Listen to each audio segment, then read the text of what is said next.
Bueno, Fuerteventura para mí es como mi otro mundo, porque desde muy chico ya vine aquí y creí siempre que este era un lugar espléndido para pensar, para vivir, para estar con otros.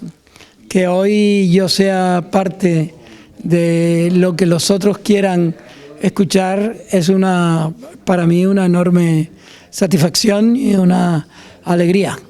¡Viva Fuerteventura! Muchísimas gracias por venir. Ha sido pues una semana muy intensa. No voy a darle la espalda aquí a ninguno de los protagonistas. Una semana muy intensa. Ya empezamos hace pues 3 semanas, el día 3 de diciembre, creo recordar, con Jacobo Vergareche, con las despedidas. Tuvimos luego la Nana según Lorca, bueno, 2 de diciembre, 3 de diciembre la Nana según Lorca, con la compañía de Ultramarinos de Luca.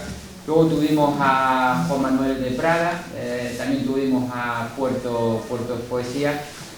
Ayer tuvimos pues una jornada además muy emocionante, porque la semblanza que hizo Miguel Ángel Fernández, acompañado de la presentadora del libro de Siré Chacón, fue pues muy emocionante, de la vida y obra y el legado y el pensamiento político y humano, fundamentalmente, de Pedro Cerolo. Y hoy culminamos pues con un referente también de la literatura, como es Juan Cruz, que además es canario, es de nuestra tierra, y que además es un autor muy prolífico, tanto en el ámbito de la narrativa, de la novela, como del propio ensayo y la biografía.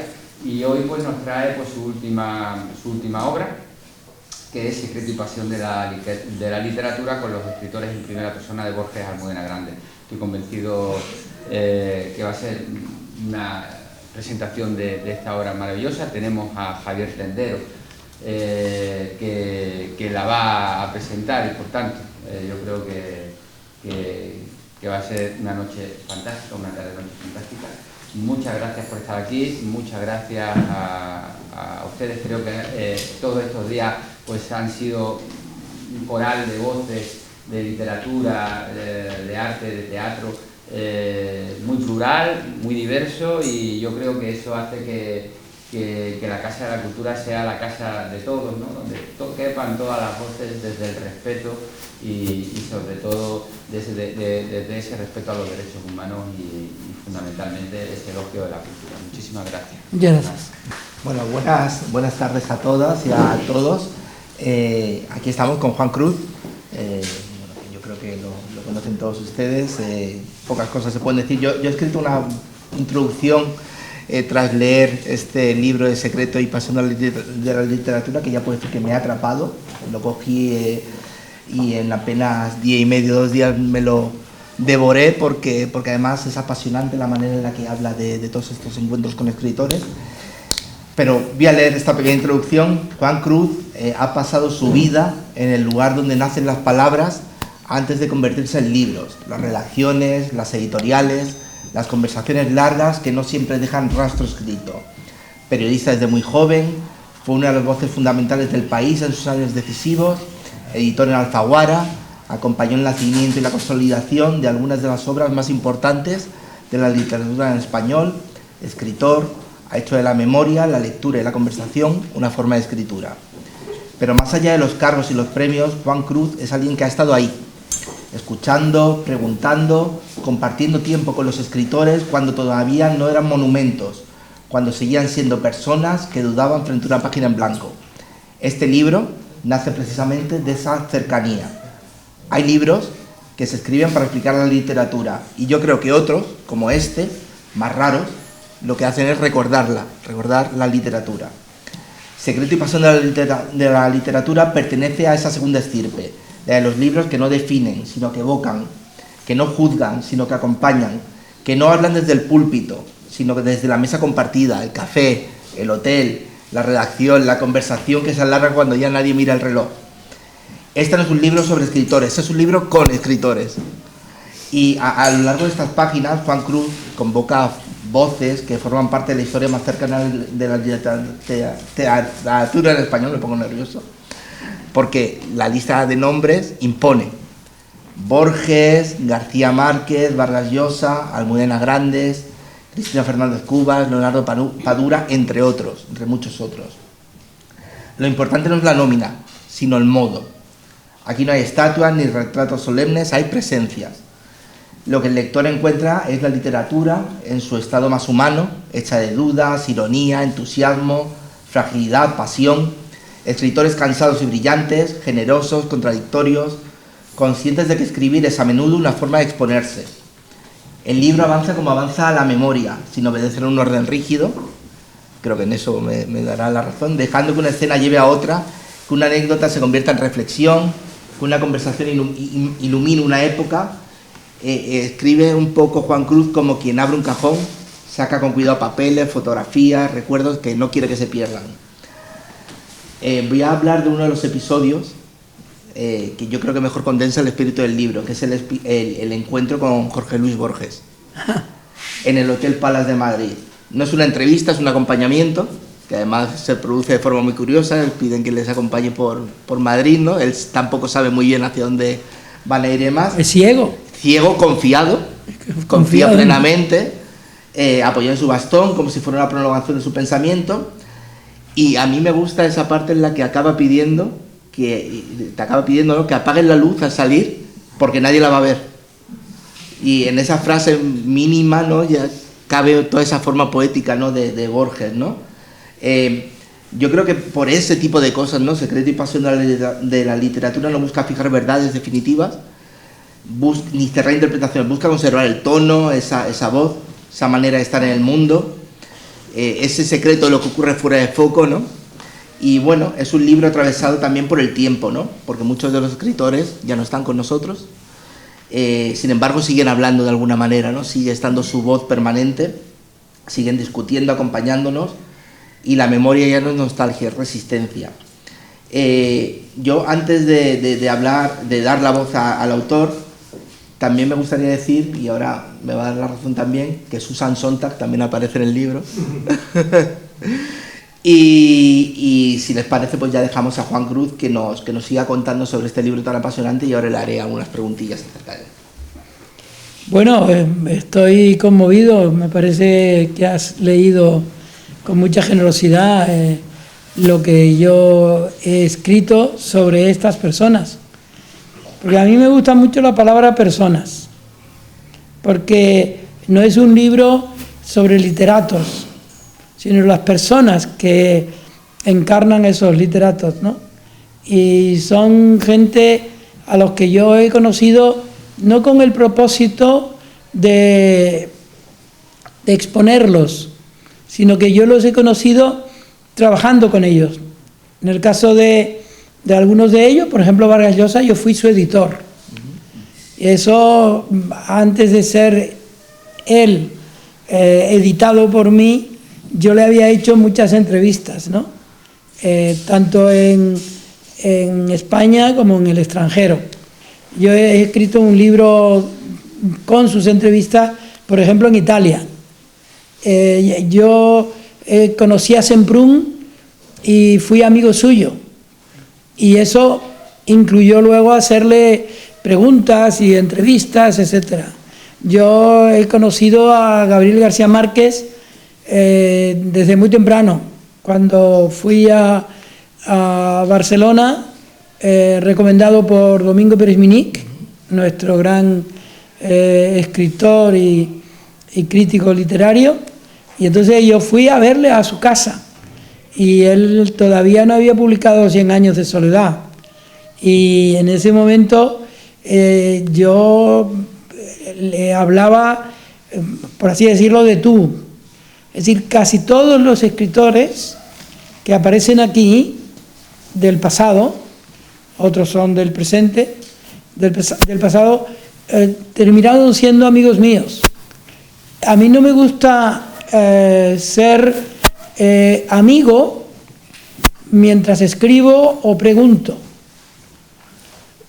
pero es inevitable a veces que algunas de esas personas se conviertan en amigos tuyos, ¿no?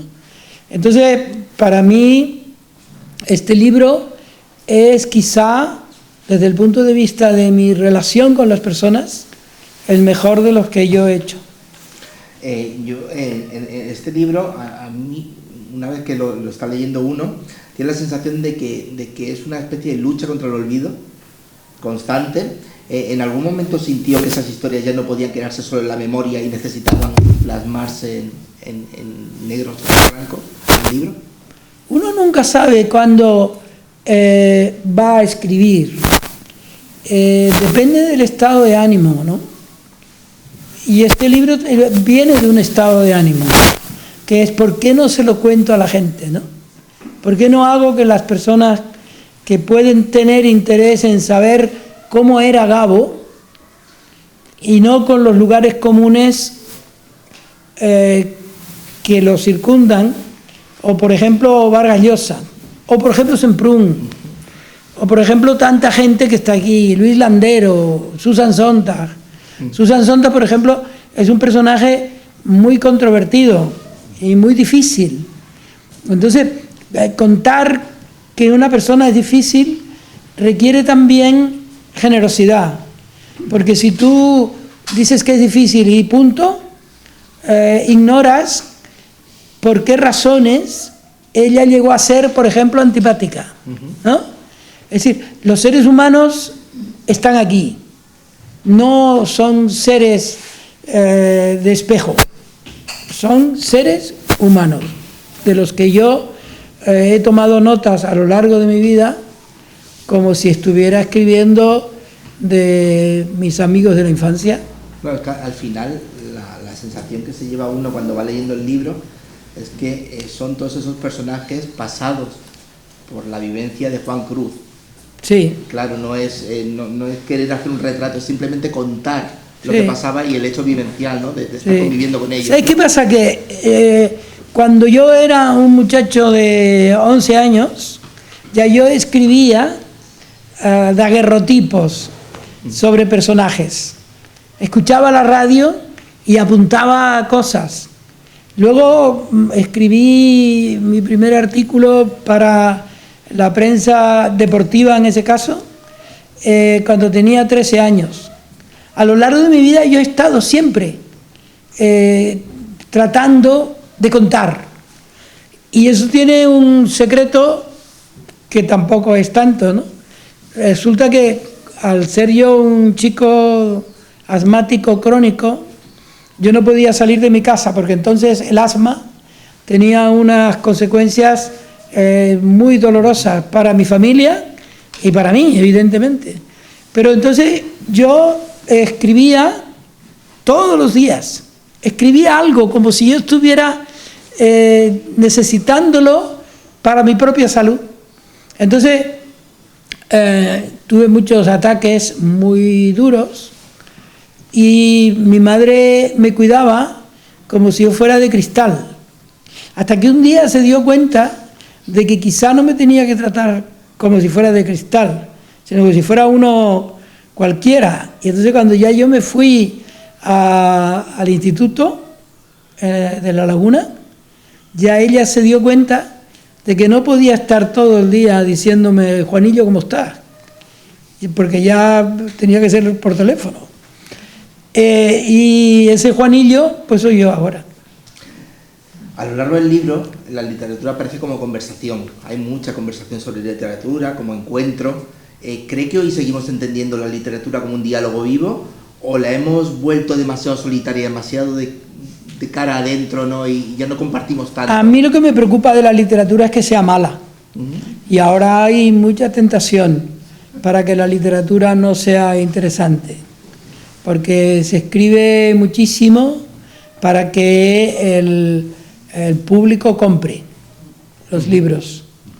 Entonces, eso es muy delicado, porque evidentemente, claro, los libros tienen que ser vendidos y tienen que tener repercusión pública, pero lo que sí yo estoy notando en los últimos tiempos es que se escribe no para ser leído, sino para ser vendido. Y ese es un grave problema de la actualidad, de la escritura literaria. Pero está pasando, perdona, con el periodismo lo mismo. Ahora muchos de ustedes me preguntan sobre mi trabajo en la radio, en la televisión. Eso es una impostura. Yo no tendría que estar, un periodista no tendría que estar en la televisión. Tendría que estar buscando información para que salga en la televisión. Ahora hay demasiado periodista, yo mismo, que salimos en la televisión contando lo que nos parecen las cosas, en lugar de decir qué son las cosas o cómo las has averiguado, ¿no? Ahora la opinión es la parte de arriba del periodismo, y la opinión no es la parte de arriba del periodismo. La parte de arriba del periodismo son los hechos. Efectivamente, porque además yo creo que la opinión es mucho más fácil que la propia verdad o los hechos, ¿no? Que sí, muchas veces son complicados de exponer, ¿no? Muchos de los escritores que aparecen aquí ya no están. ¿Has sentido que al escribirlos... Hombre, hay bastantes, bastantes, que están, pero... Está Landero, sí, está Padura, está un montón de gente, está un montón de vivos. A los ausentes, ¿estoy yo, que estoy vivo? Eso sí. Pero los ausentes, ¿tenía la sensación de que volvía de alguna manera a la conversación con ellos? Es que nunca se han ido.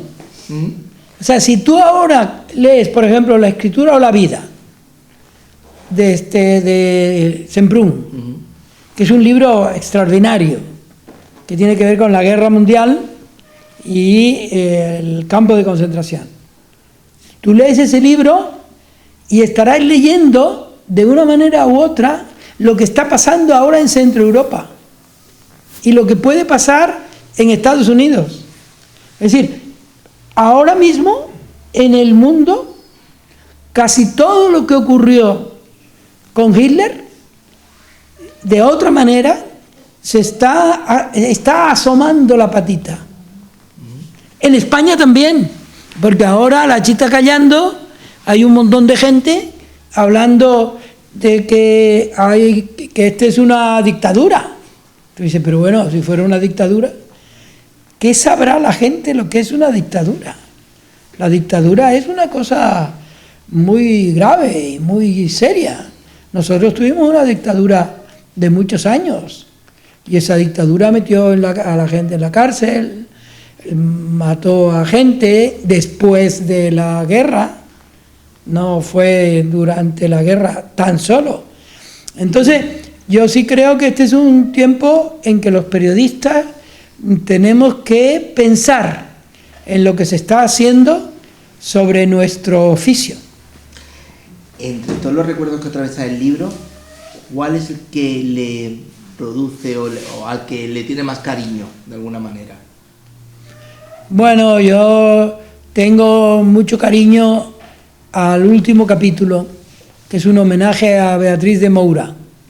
Beatriz de Moura era una chiquilla cuando publicó ella un libro precioso de Domingo Pérez-Minic que se titula, es sobre la época del surrealismo en Canarias, que fue muy importante. Entonces, don Domingo escribió ese libro y ella lo publicó. Y ella, que era una muchacha, entonces tendría 28 años o 30, vino a presentar el libro de aquel viejo señor que era el amigo de todos nosotros, ¿no? Domingo Pérez-Minic. Y entonces, a lo largo del tiempo, ella siempre tuvo un comportamiento, tanto con Pérez-Minic como con todos los autores, muy emocionante. Y entonces ahora ella no tiene memoria. Ella es una persona afásica. Y entonces, claro, ese libro, ese capítulo, es un capítulo que yo le dedico a ella como parte de una gratitud que le debe quienes quisimos y seguimos queriendo a gente como Pérez-Minic y aquellos de Gaceta de Arte que de alguna manera siguen vivos gracias a ese libro, por ejemplo, de don Domingo. Qué bonito que recuerde la relación del surrealismo con Canarias, porque mucha gente no recuerda, pero André Breton solía venir mucho a las islas. No, solía venir, no, vino una vez. Sí, pero quiero decir que pero dejó una huella enorme. Una huella muy importante, sí. Y dejó testimonio, ¿no? Incluso en su obra, ¿no? Sí. Bueno, él estuvo en el Teide, él contó. O sea, aquí vino también Humboldt, aquí vino Unamuno. Es decir, nosotros hemos vivido en Canarias desde distintos puntos de vista. Aquí vino Ignacio Aldecoa, que es quizá el mejor escritor del siglo XX en lengua española, con Delibes. Y él vivió en La Graciosa y escribió unos libros extraordinarios. Y ahora es cuando mejor se lee a Aldecoa, porque te das cuenta de que lo que escribió siempre tenía una mirada en el futuro. Siempre lo que lees de Aldecoa está vigente, ¿no? Entonces, Canarias es un tesoro de muchos modos. No es solo un tesoro platanero, que por otra parte, tú lo sabrás y lo sabrán todos, el plátano no lo inventamos nosotros, nos vino de Vietnam, y hace 2 siglos hubo un problema gravísimo aquí con la cochinilla, que era nuestro el sitio no, gracias a la cochinilla nuestros antepasados pudieron vivir, pero cuando se acabó la cochinilla, un inglés que vivía en el puerto de la Cruz y que trabajaba para unos ricos de Irlanda, recibió un mensaje de uno de los amigos suyos de Vietnam. Y dije, mira, nosotros tenemos aquí unas plataneras que tienen un enorme provecho. Si ahora ustedes ya no tienen la cochinilla, ¿por qué no intentan en el puerto de la Cruz plantar el plátano que tenemos? Lo plantaron y hoy eso parece nuestra salvación y que es nuestro. Plátano de Canarias, no, es de Vietnam. Ahí quedó. Después de tantos ¿Tú sabías eso? No lo sabía. ¿Ah? ¿Y ustedes? No, sí. Pero bueno, somos unos chauvinistas. Después de tantos años de cercanía con escritores, ¿qué cree que define de verdad a quien dedica su vida a escribir? ¿Qué convierte a alguien en escritor? A mí me parece que hay de todo, ¿no? Pero el gran escritor del siglo XX es Kafka. El gran escritor del siglo XX. Y a lo mejor es el gran escritor también de este siglo, porque los escritores no son perecederos como el plátano. Y me parece que el dolor es lo que en definitiva acompaña a la escritura, cuando ésta tiene que acompasarse con lo que ocurre, con lo que te ocurre. El escritor no es un escritor que se sienta ante la máquina porque necesita cobrar a fin de mes por lo que está escribiendo. Hay algo previo a eso, el dolor. La escritura proviene del dolor. Otra cosa es que hay otras escrituras, pero la gran escritura, la escritura de Scott Fitzgerald, la escritura de Aldecoa, la escritura de Susan Sontag, la escritura proviene de lo que te falta, lo que tú no has conseguido de ti mismo y que se convierte en un sueño que no sabes contar todavía. Cuando ya sabes contar el sueño, entonces ya eres un escritor. Te deja sin palabras esto de cuando sabes contar el sueño. Sí, pero esto te juro que me salió ahora. No, sin palabras. No. Yo para acabar, antes de No, lo que te quiero decir es que muchas veces uno dice cosas que le van viniendo, que a lo mejor no son tuyas, a lo mejor es de tu madre, de alguien que hubo cerca de ti, que tú escuchaste. La escritura proviene de un montón de gente. O sea, yo por ejemplo, ahora yo he estado hablando contigo y hay un momento en que me acordé de que el libro que yo he escrito ahora, en el que mi madre es la que habla, y nace de un hecho curioso.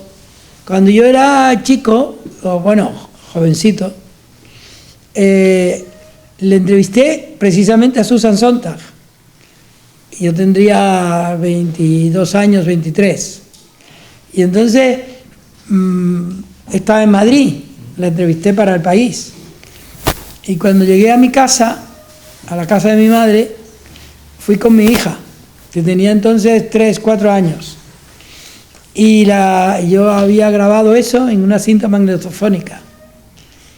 Y en la parte de atrás de la cinta magnetofónica puse a mi madre a hablar con mi hija. Mi madre le decía cosas a la niña y la niña decía cosas, porque mi madre era muy alegadora, como yo. Y entonces, cuando pasó el tiempo, los años y los años y los años, hace poco la editorial Alfaguara me pidió que porque yo, que siempre estaba hablando de mi madre, porque no hacía un libro en el que fuera mi madre la que hablara. Lo he hecho. Entonces, lo que ocurre es que a mí se me ocurrió que pareciera como que ella al principio está hablando con mi hija. Y entonces yo estaba pensando, como voy ahora al Puerto de la Cruz, a ver si mis sobrinas encuentran esa cinta. Y esa cinta me da, yo qué sé, más información sobre aquellos momentos. Pero si tú quieres, tú no, en general, si queremos que las cosas tengan continuidad, belleza, etcétera, te tienes que dejar llevar por lo que ocurre y por lo que oyes, no solo por lo que tienes dentro de ti. Yo para acabar, antes de dar la palabra a los asistentes, quería acabar con una cosa. En el episodio dedicado a Borges dice: era 1983 y España estrenaba todas las posibilidades del futuro. ¿Qué ha quedado de ese futuro? ¿Cómo se ve ese futuro desde aquí y ahora? Yo creo que es un buen futuro. España es un país potente.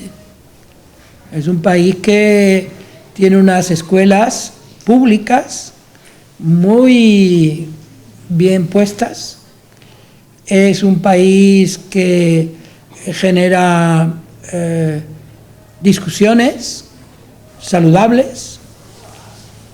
Es un país también complicado, no siempre por razones realmente fácticas, sino porque unos quieren que las cosas sean de una manera y otros de otra. No hay alternancia. Tiene que haber alternancia, es lo lógico.